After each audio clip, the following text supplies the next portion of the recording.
Welcome to another lecture on molecules in motion. In the last class, what we were talking about was the Einstein's relationship, where we had what we are essentially talking about. We are talking about migration of particles through a medium, and depending on what type of thermodynamic force which is going to guide them, we are going to get an expression. What we had tried to link last time was through Einstein relationship, we had tried to get the expression or link relationship between ionic mobility and the diffusion coefficient of a particular ion or particle. So, if we are looking into that, this is what we had done in the last class. So, since I am going to be doing modifications of this relationship, so let us revisit what it was. So, the Einstein's relationship, what we had established from the fact that the drift speed of a particle S is equal to the ratio of capital D, the diffusion coefficient of that particular particle, into the thermodynamic force divided by R T.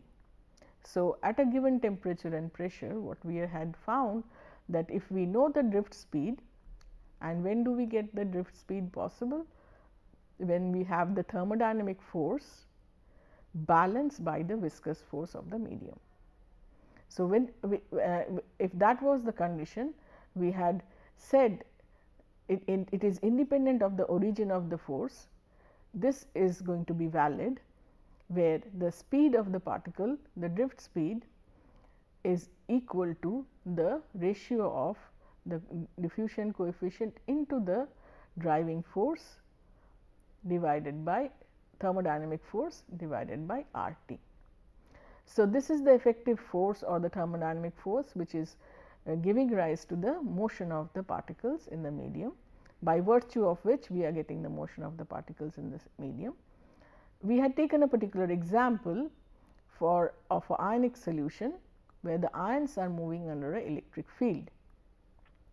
If the ions are moving under an electric field, we have initially derived that the drift speed will be equal to mobility into the strength of the electric field E. This was the expression we had, right. So, what was the force experience? What is supposed to be the force the particles are going to be experiencing? If they are charged particles, then each charge is going to be Z e, and each charge is going to experience Z e into the field strength of the applied field strength as the force which is going to be experienced by a single ion. So, the effective force for the particles or the ions in the electric field strength of E will be nothing but Avogadro number into Z e into capital E. This capital is the field strength. So, what we had derived was the effective force, the thermodynamic force which was driving the motion of the particles was nothing but equal to Z into the Faraday constant into the field strength which we are talking about. Now, from these two expressions of the S, this is the S we had derived in the beginning of the Einstein equation. So, this S and the S we have here, if you see the two relationship, then we can say U e will be equal to d f by R t, because both are S, so they can be equated. So, U e equal to d f R t, and what is the F? This is the total effective force in the system, and the total effective force in the system we have derived is equal to Z into Faraday constant into the electric field strength. Okay. So, substituting this in place of F here, we get d into Z f e. We are replacing this F by Z f e. So, Z f e into d by R t should be equal to U into E. Now, we cancel off this E in both the sides with this field strength remaining same. So, what we have? We have a relationship between the mobility of the ion in terms of the diffusion coefficient. And this diffusion coefficient can be, if you rearrange, you will get the diffusion coefficient is nothing but RT into U by F, that is the Faraday constant. Okay. So, we have a relationship, we have a link between the ionic mobility and the diffusion coefficient. So, if we know the ionic mobility, we can find out the diffusion coefficient for a particular ionic system. Now, that was the basis, that was the Einstein relationship. Now, the Einstein relationship between the diffusion coefficient and the ionic mobility can be further modified to get the ionic conductivities. So, if you remember the ionic conductivities, what was ionic conductivity? This is what we had, this is the Einstein relationship. So, in this expression, we have the mobility U R T, and this is the Faraday constant. Okay. We know that the ionic conductivities can be expressed, ionic conductivity expressed as lambda is equal to Z U F. I hope you remember this, we have derived this in previous classes. So, the ionic mobility lambda is equal to Z U F, where U is the ionic mobility.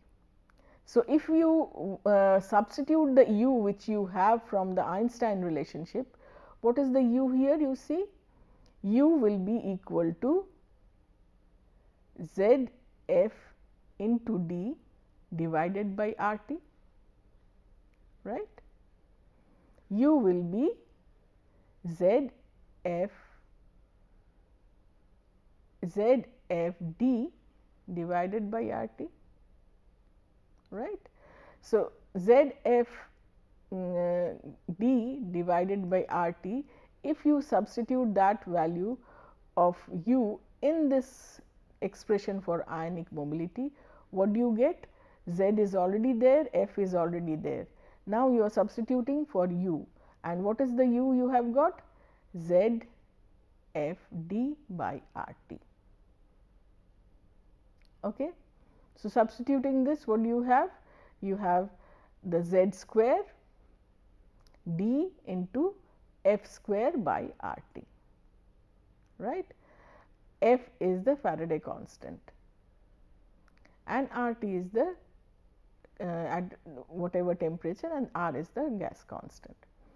Whatever the temperature is corresponding to that, we are going to take a condition where we are talking about having the experiment done at a given temperature and pressure.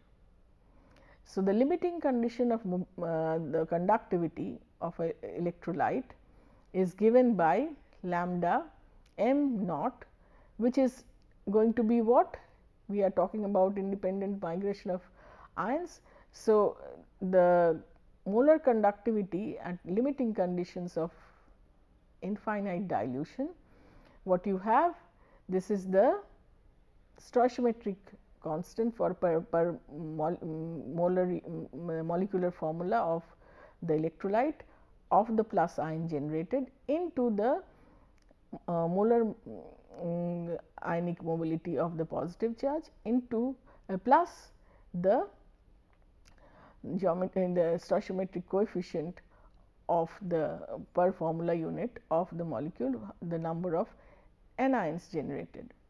So, number of anions generated per formula unit is nu minus, and number of cations generated per formula unit is the nu plus. So, nu plus into the ionic mobility of the cation plus the nu minus of the ion into the ionic mobility of the anion. This is what according to the Kohlrausch's law we have derived. So, if this is the condition, then for molar conductivity of an electrolyte at any concentration, what we have to do? We have to now substitute the values of lambda in this expression and find out what will be the relationship between the lambda and the diffusion coefficients. So, if you can rewrite this, for each of the ion will have different, cation will have a different mobility, a diffusion coefficient, and anion will be having a different diffusion coefficient. So, what we can rewrite this expression, how are we getting that? We are rewriting that in terms of the lambda, and where lambda is associated with the cation and the anion independently. So, what we have for each of the ions in this expression, what we have taken out, this is going to be different for a cation, this is going to be different for anion. So, this is going to be dependent on the type of ions we are getting in the system. Diffusion coefficients are also going to depend on the type of cation or anion we are involved with. R is a constant, gas constant, T is the temperature, and F is also a constant, that is the Faraday constant. So, these constants I keep aside, So, that becomes the lambda becomes the capital lambda for the electrolyte for at any concentration C becomes nu into lambda plus, and lambda plus is going to be corresponding to Z plus and D plus into the nu plus. Plus for the anion Z minus, that will be squared, D minus into the nu. Understood? What we are doing? We are substituting here in place of lambda, we are substituting that for the capital lambda, which is nothing but the summation of the cations and anions in the system. The cation, the number of cations generated per formula unit is nu plus, and number of anions generated per formula unit of the electrolyte is going to be nu minus. So, nu minus into lambda, you have the lambda expression here already. So, you just need to multiply that with the nu and also associate the discriminate between the plus and the minus. All the rest will be just a constant, this part is going to remain constant. So, d, z and nu are what is going to change for each of the cation and anion. So, this relation what we have, where the molar conductivity of an electrolyte of concentration C can be determined from the expression given as this, where nu plus into Z plus square into D plus, the diffusion coefficient of the cation, plus nu minus Z square. Nu is the number of anions generated per formula unit, and Z square is the charge for the anion, and D minus is the diffusion coefficient of the anion. This relationship is known as the Einstein relationship, and you see you can find out the diffusion coefficients from conductivity measurements through this expression. So, diffusion coefficient for the cation and anion can be measured experimentally through conductivity studies. So, this is a very important relationship, and we call this as the Einstein relationship, which is going to relate the diffusion coefficients of the individual ions to the ionic conductivities of each of the cation and anion, right. So, when we are talking about cation and anion, we cannot find that out separately, but what we can find out through conductivity measurement is the total U, a total lambda. This is the for the electrolyte. This for a electrolyte can be found out from the conductivity studies. So, if I know this, then I can find out, and what are the charges if I know what is the formula of the electrolyte we know, then we know what is the number of cation and anion generated. So, I can generate an equation where I have the expression of diffusion coefficient for the cation and anion, and I can do various conductivity studies to find out the values of D plus or D minus. The lambda which we are talking here is the lambda of the electrolyte, which is composed of the cation and anion, and this is what you measure when you are doing the experiment. Okay. Whatever the experiment, you have a conductometer. Whenever you are doing the conductometry studies, you have prepared a solution. Now, the conductometric titration studies will give you some value of the lambda, and that lambda is what you are going to put here. Okay. So, we have a relationship or link between the diffusion coefficient of the ions to that of the molar ionic conductivity of the electrolyte, right. Now, we have another relationship which is equally important and significant, starting from the Einstein relationship. Einstein relationship is the one which is marked in blue, where you have the diffusion coefficient D related to the ionic mobility. We further modify this equation in terms to get a relationship link between the diffusion coefficient and the viscosity of the medium. So, if we are talking about viscosity of the medium, again let us talk about a case where I have ions moving under the electric field. When does the ion attain the terminal velocity or the drift speed? That is the speed which is through which it is going to be constant, when the opposing forces and the opposing forces, that is the accelerating force as well as the retarding forces, are balanced, so that the effective force on the particle which is moving under the electric field is 0. Okay. When is that going to happen? That is going to happen when the effective force, this is the effective force which is existing on a particle, Z E is the total charge into the electric field, is the total, what is the force which is the particle or the ion is experiencing, one ion is experiencing under electric field. This is going to accelerate the particle to move forward, because the charged particles when under a field, they will try to move toward the respective electrode, the positive will try to move towards the negative electrode and the vice versa.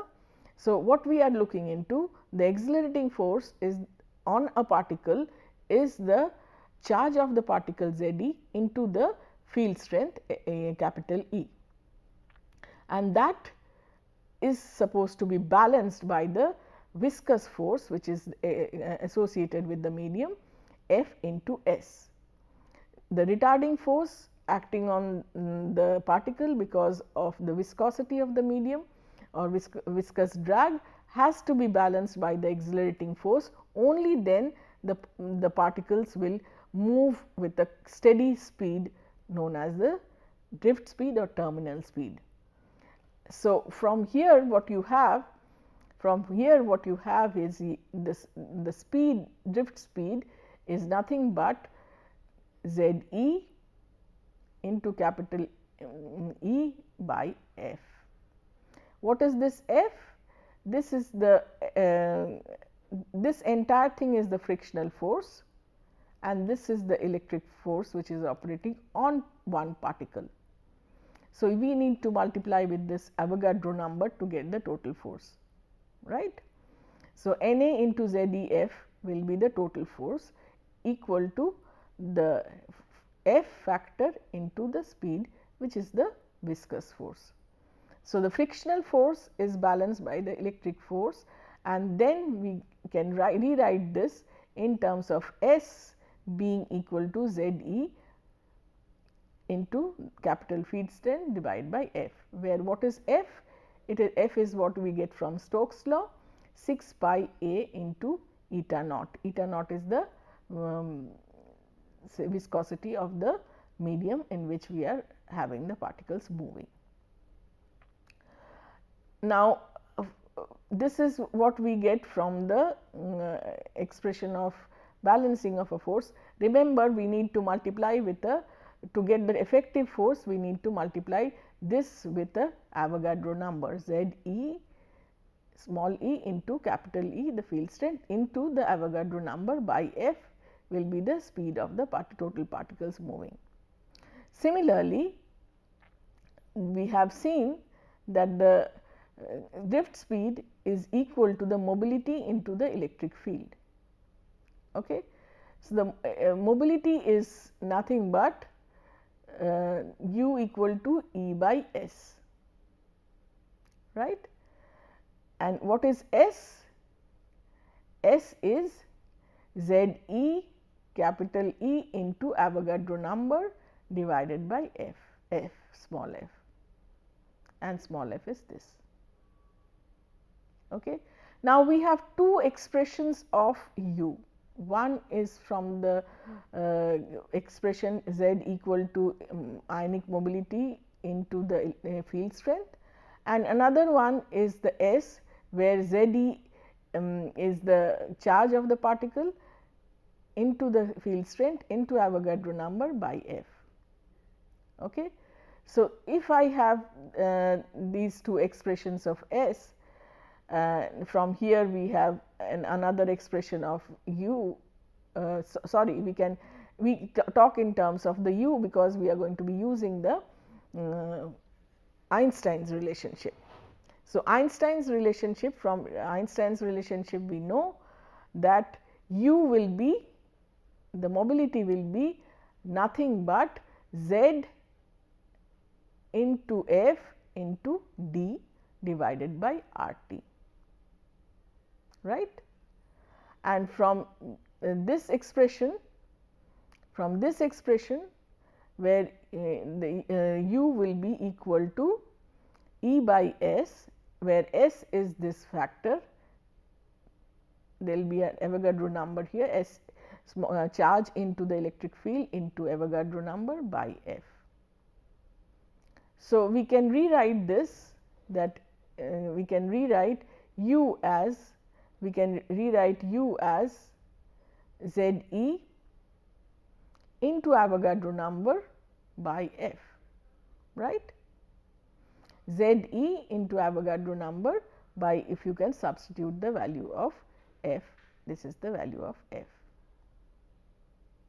So, now what we have? We have two expression, one from of u. One is from here, u equal to Z small z into E, that is the total charge, into the total number of Avogadro number of particles Na divided by 6 pi eta A. Okay. This is one expression of u, and another expression of u we have from the Einstein relationship, from this expression, right. Now, if we compare and combine the two expressions, please put a Avogadro number here, put the Avogadro number here. So, what you have? You have two expressions of u, and we are combining them together. What I have? I have Z e into Avogadro number divided by 6 pi eta naught into A, the radius of the charged particle, equal to small z into Faraday constant divided by multiplied by d RT. Now, if I want to find out u, the diffusion coefficient d, I have to equate this part to this part. What happens? Z gets cancelled. Okay. Faraday is nothing but the electronic charge into Avogadro number. So, you have E into Na, E into Na, E will also get cancelled. So, you have Na by R, Na by R can be replaced by K, the Boltzmann constant. So, you can rewrite Boltzmann constant into T divide by 6 pi eta naught A will be equal to the diffusion constant. So, what we have? we have the Stokes-Einstein relationship, in which we have a relationship between the diffusion coefficient d and the viscosity coefficient of the medium. So, eta naught is the viscosity coefficient of the medium. Okay. So, we have now derived 3 expressions for finding out the linking the diffusion coefficients with. One is the mobility, ionic mobility, that is the first equation which we had, that is the Einstein relationship. We modified that with a charged particle moving under electric field to get the relationship between the ionic the diffusion coefficients of the ions with that of the ionic conductivities lambda, and that was called as the Nernst-Einstein relationship. And then finally, we derived what is known as the Stokes-Einstein relationship, in which we had a link between the diffusion coefficient of a medium and the viscosity coefficient of the solvent or medium in which we are having the electrolyte or any particle. So, these general equations, 2 general equations, and for this charged particle are very important equations to relate diffusion coefficient. Diffusion means why is it important? Why diffusion is coefficient is important? Diffusion means we are talking about migration of a particle. So, diffusion means when a particle is moving from one medium, from a concentration gradient as a driving force or other sources of force. Depending on that, depending on the type of force we have, effective force which is applicable, which is the thermodynamic force driving the flow of the particle through a medium, we have generated 3 equations relating the diffusion coefficients with the various measurable parameters like viscosity, ionic mobility and ionic conductivity.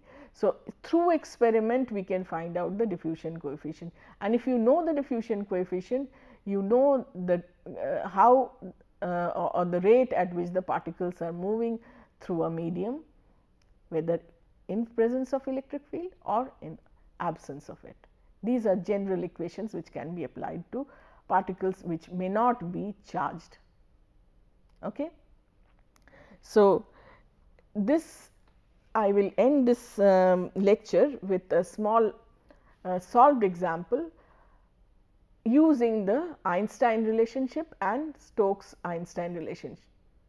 So, both of these examples are actually this more or less same. You will see what I am looking at. Find the diffusion coefficient of an ion.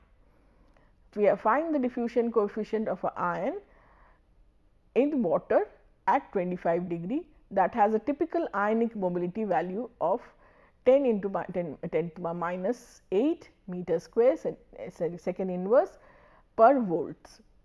Okay.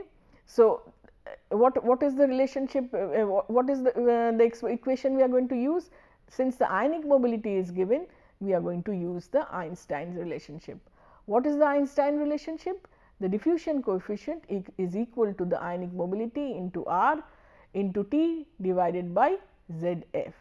So, F is the Faraday constant. So, you put the value of Faraday constant here, which is supposed to be a given constant, you should be knowing.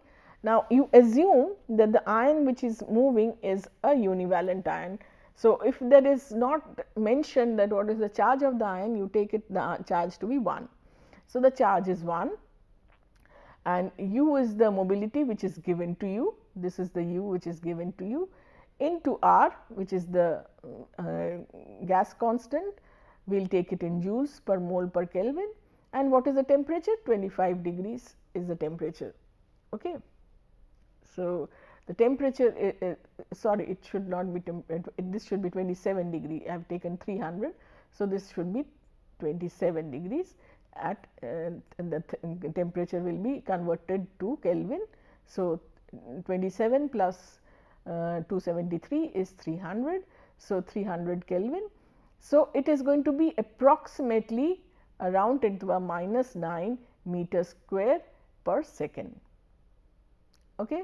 This is the diffusion of a single ion, a univalent ion through a medium water at 27 degrees centigrade. Now, again another question which I have written down, a numerical: find the correct order of the diffusion coefficient of an atom size particle. Okay. Atom size particle in water at 300 K, and the eta value for water is given to you. So, if eta value is given to you, which should be the equation you are supposed to use? You are supposed to use the Stokes-Einstein equation.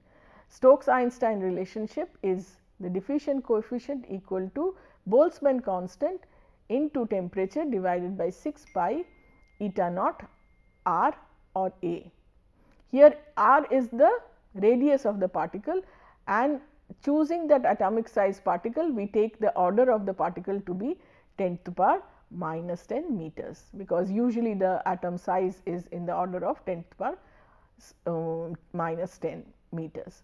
So, whenever I am giving this as a hint, atom size particle, you are only going to be giving me an order magnitude. I am not asking exact value. So, when I am approximating the atom size, that means I am going to be taking it the value to be 10 to the power minus 10 meters, right. So, what we have substituted here? We have substituted the Boltzmann constant, the temperature 300 Kelvin into 6 pi is 3.14 into the viscosity of water. Viscosity of water is given to be 9 into 10 to the power minus 4 kg per meter second, and r is what? The radius of the particle, which I have taken to be of the order of an atom, which is 10 to the power minus 10. If you solve that, what you get is 2 to the power minus 9 meter square per second. So, you see at the same temperature, the order of the particles I have calculated through one through the Einstein equation, another through the Stokes-Einstein equation, the order is remaining the same. Okay. So, both the expressions are almost correct, but you are supposed to know which equation to use when you are dealing with ionic mobility, or you are dealing with viscosity of the medium, right. Please practice few problems on these three expressions which we have derived: Einstein relationship, Stokes-Einstein relationship, and the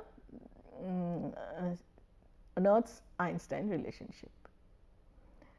One of the major things are, what are the values on which we can determine the diffusion coefficients. Diffusion coefficient becomes important because that is going to give you the rate at which a particle is going to diffuse through a medium.